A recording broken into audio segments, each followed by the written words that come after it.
Alright guys, coming to you guys talking a little bit about some unfair credit card practices, and I read an interesting article, actually it was last week, but it was a senator from Michigan who's upset about credit card practices and what happened to one of the residents out there in Michigan.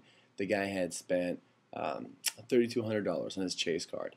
He had put some expenses for his wedding on there, and long story short, over 6 years, he had paid back about $6,300, so about twice as much as he originally charged, and still had over $4,000 that he owed on the credit card.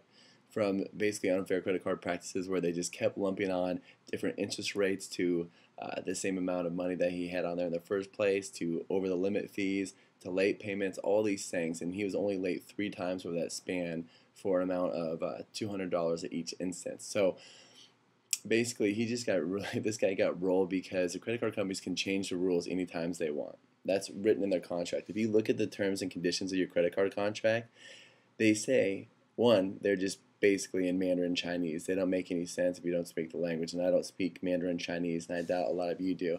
The point being is, guys, they're insane to read. If you do figure them out at the end of the contract, they say that we have the right to change any terms and conditions for whatever reason, whenever we feel like it. It's not a very fair game to play, especially when it's one that has to do with our money. If you're like me and like most people, money's near and dear to your heart. It allows you to do some of the great things that you want to do in life, and we never want to be taken advantage, especially when it hits us in our pocket. So understand some things. I need to step back one tick here because I think the problem with our generation, and I'm with you guys in this generation, that college age person, is that we're very entitled. We grew up with families that probably had quite a bit of money or disposable income that helped us out. There's a survey that Charles Schwab did, Teens and Money, in 2007, and it talks about when we left high school going into college, we thought we were going to make $145,000 a year at the peak of our careers. So once we were out of college working in our careers down the road, we thought we were going to max out at 145,000. Well, in reality, statistics show that we make a little under $55,000, and that's with a bachelor degree graduating from college. Well, what do we got to think about that? We think we're going to make 3 times more than we actually do, so we start living that lifestyle in college, and it all starts with us putting stuff on our credit cards. I'm not even going to get into the student loans because I think we put too much of that on our plate as well because we just don't understand deferred gratification. And I'm with you. I'm all about the instant gratification, but I've had to change my mindset because too many of my friends, and I guarantee you, you'll see your friends in the next few years will be like this guy that's getting married out of college. And look at this guy here. He's struggling financially. Marriages are suffering. People's work are suffering. They're getting fired for poor performance because they're so worried about their personal finances when they're at work, they can't focus on what they need to get done. It's a serious, serious thing, guys. And all this stuff that we're putting on our credit cards in college, it doesn't make any sense because we can't control it. These credit card companies can do whatever they want, whenever they want, just like this poor guy in Michigan. So understand, read through the terms of your contract. If you understand them, then play the game however you want. But my guess is that you're not going to understand them. A few things to look out for: a grace period, universal default, and where they say in the contract that they can apply your payment to any fees. That's an over the limit fee, late payment fee. If you have an annual fee on your card, they can apply your payments, to any portion of that however they please. What they're really trying to do is to keep you in debt for as long as possible. So they make more and more and more money off you, and they really don't have any reason why they should be able to make that money. It's very crooked if you look at that.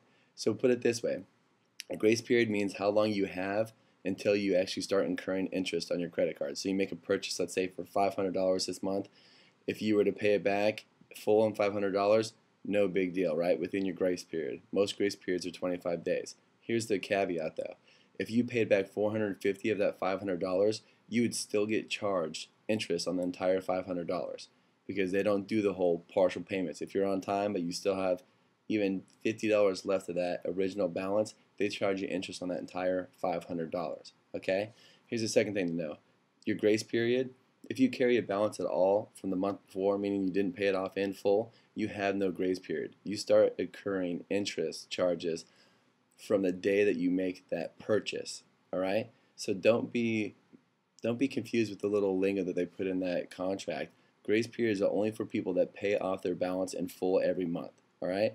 Know a few other things. Universal default, guys, this means if you are late on any of your credit cards or any of your accounts for any reason that appears on your credit report, your credit card company in there says that they have the right to check your credit report whenever they'd like. And if they see that you haven't paid anyone else back on time and you have a negative on your credit report, that they can increase your interest rates on your cards, even though you've never been late to them, to the default rate. And for a lot of cards, that's over 30%. So do you see how easy it is, even if it wasn't your fault, your check got lost in the mail and you were late to paying off your Express, your Banana Republic bill? Doesn't matter. They see that on there, they can increase that interest rate. And if you're carrying a decent sized balance on that, like a lot of us are in college, the average senior is carrying almost $3,000 of credit card debt. That can be a big piece of change that you're scratching every month to service that debt. So don't put yourself in that position. Don't let the bullies win, these credit card companies, because for some reason we think that they're governed and they're regulated, and quite honestly, they're not. The biggest supporter of George Bush before he ever got into office was MBNA.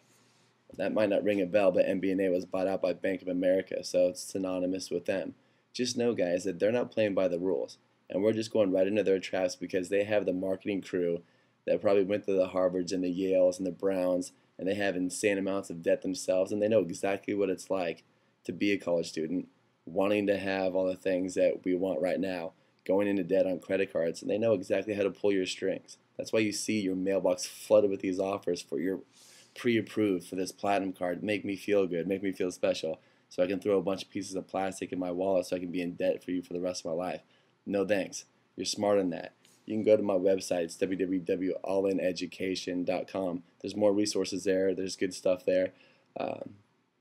Yeah, go check that out. The blog's been a little light lately because I'm preparing for a ton of speaking engagements from the first of the year, but I'll be jumping back on that soon.